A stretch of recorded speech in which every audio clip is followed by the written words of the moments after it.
Today we're going to be playing Elden Ring, except for after every single boss I've got to use a different weapon category. Now I'm only talking about remembrance bosses or major bosses such as like Mania, I don't know, something like that. But yeah, and I'm doing this because I realised after my 800 hours on this game, I've spent a good 500 of them only using a big sword or a pair of balls that fit on my hands really comfortably. So if I'm going to be taking on this challenge, I've had to name my character Growing Boy to show that I am grown up enough to use something other than a strength weapon for once, as well as picking the standard golden seed with the bandit class, because boy oh boy I cannot wait to use a dagger. However, there are two things on this run that I won't be changing, which is me picking Kratos as my starting character because, well, why wouldn't I? And second of all, getting manhandled by the grafted scion on what I presume to be Little St. James Island.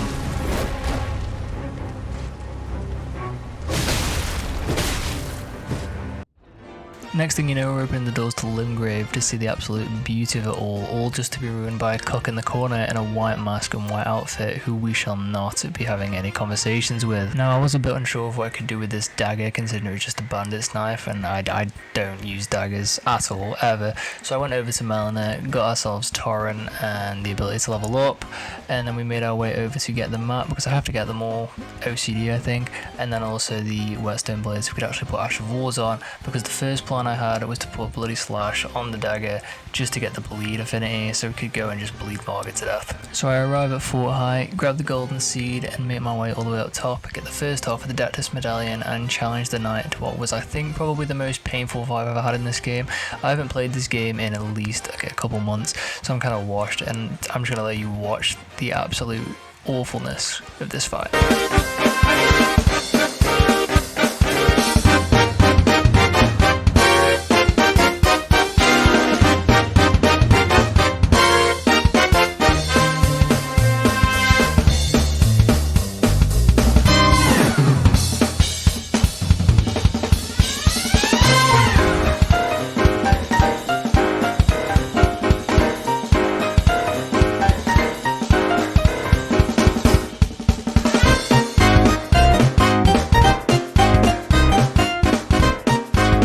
Now I know what you're thinking, you probably want to throw up just as much as I do after watching that clip, and I don't blame you. So with that sheer amount of skill shown on screen, get ready for the best fight of your life.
And before anyone asks, no, that was not my only failed attempt.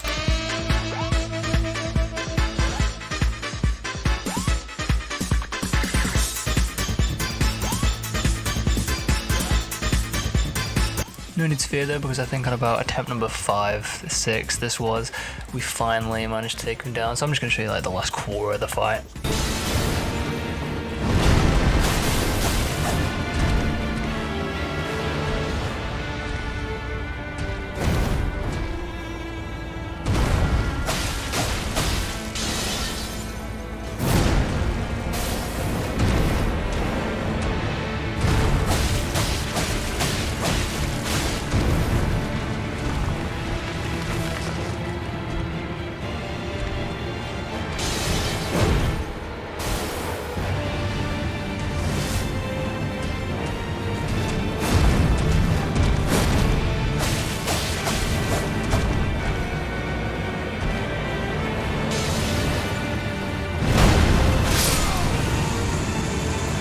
And after that fight, which I think lasted about fucking 10 minutes, we finally did it, which I am extremely grateful for, because now I do not have to use daggers for the rest of the run. So the next thing I do after getting invited to Round Table Hold is level up strength and dex. We go to Stormvale Castle, kill Gostock because he's a smug little bastard, and realise that I need to go do a shopping list because my plan on Godric is to use the Lord Sword's Greatsword, and I want to do some charged heavy attacks on that son of a bitch. So I grab the Axe Talisman, which increases our charge attack damage by 15%, a few Sacred Tears, then the Mixed Physique Wondrous Flask 3000, or whatever the fuck it's called, so that we can put the charge attack buff in that as well, and just more flask buffs, more maps, more everything. The standard shopping list that has to be done at the start of every Elden Ring playthrough.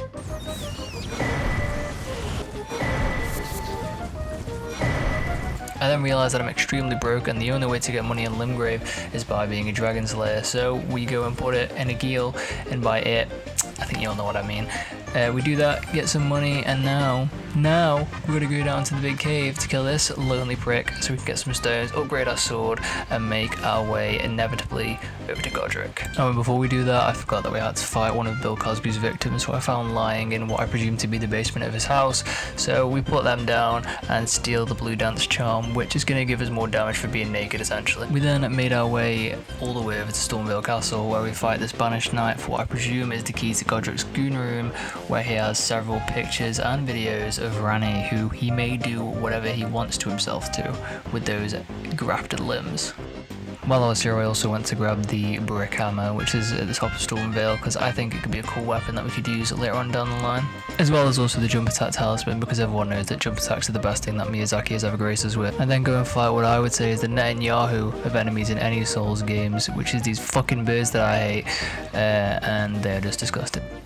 While traversing the castle, I made sure to spread the love of back shots and proceed to give the banished knight one, and we also used a stone sword key to come and grab the wet blade that's over here so we can put heavy affinities and keen affinities on weapons later on, and then made it to what I thought was safety. Until then, I was also given the love of back shots from a kind old man and his dog.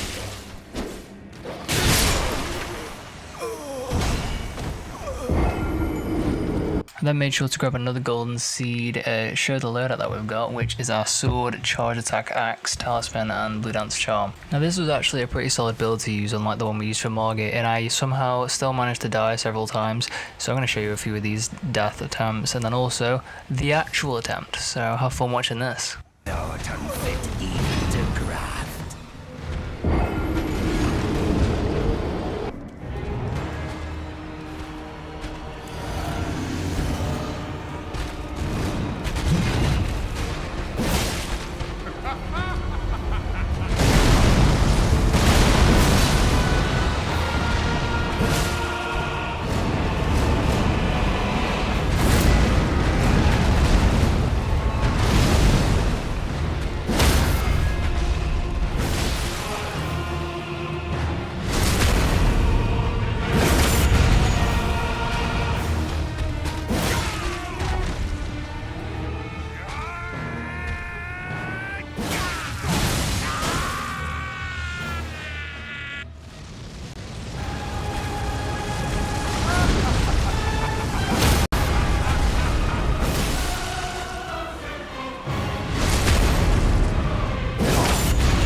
bathed in rays of gold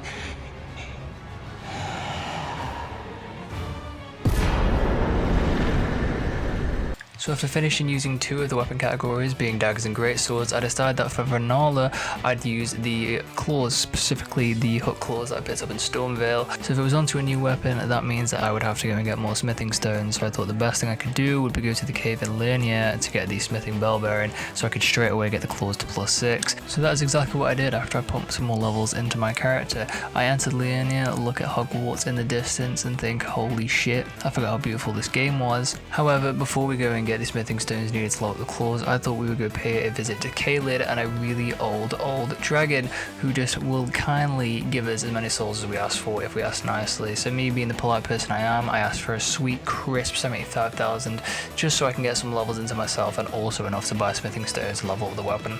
After doing so, I finally come to the cave I was meant to, grab a few smithing stones along the way, kill the bell bearer holder and get our sweet reward, and then quickly pump the weapon up to +6, which should be more than enough for Renala. On the way, I also made sure to grab the successive hits talisman so that we just get that extra bit of damage.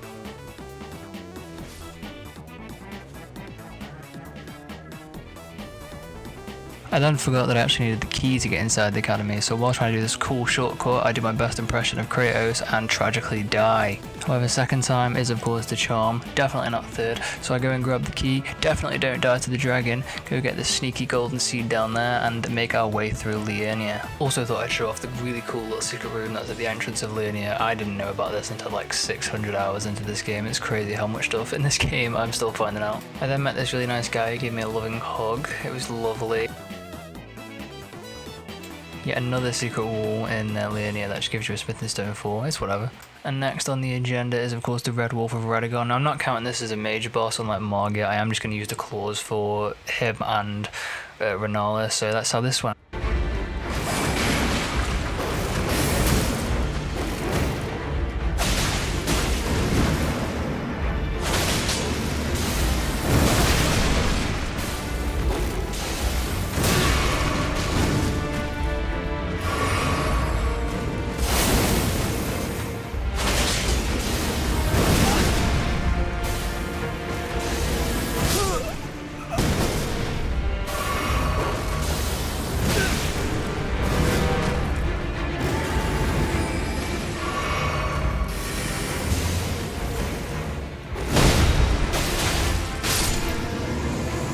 With the wolf defeated, of course we're going to level up a bit more, grab yet another golden seed, and make our way up to Moongrim, who we found out his ultimate weakness, jump attacks, he can't parry that, and into Renala, which surprisingly I actually did first try, so here's how that went.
Oh yes, it was a close attempt, but an attempt nonetheless. And that is essentially what I'm going to wrap up this first part. I don't want to do too much in the first episode because this is like my first video and I just didn't want to put too much on myself. But hopefully this was a somewhat enjoyable watch, and I will do a part 2 at some point. Couldn't tell you when, hopefully soon.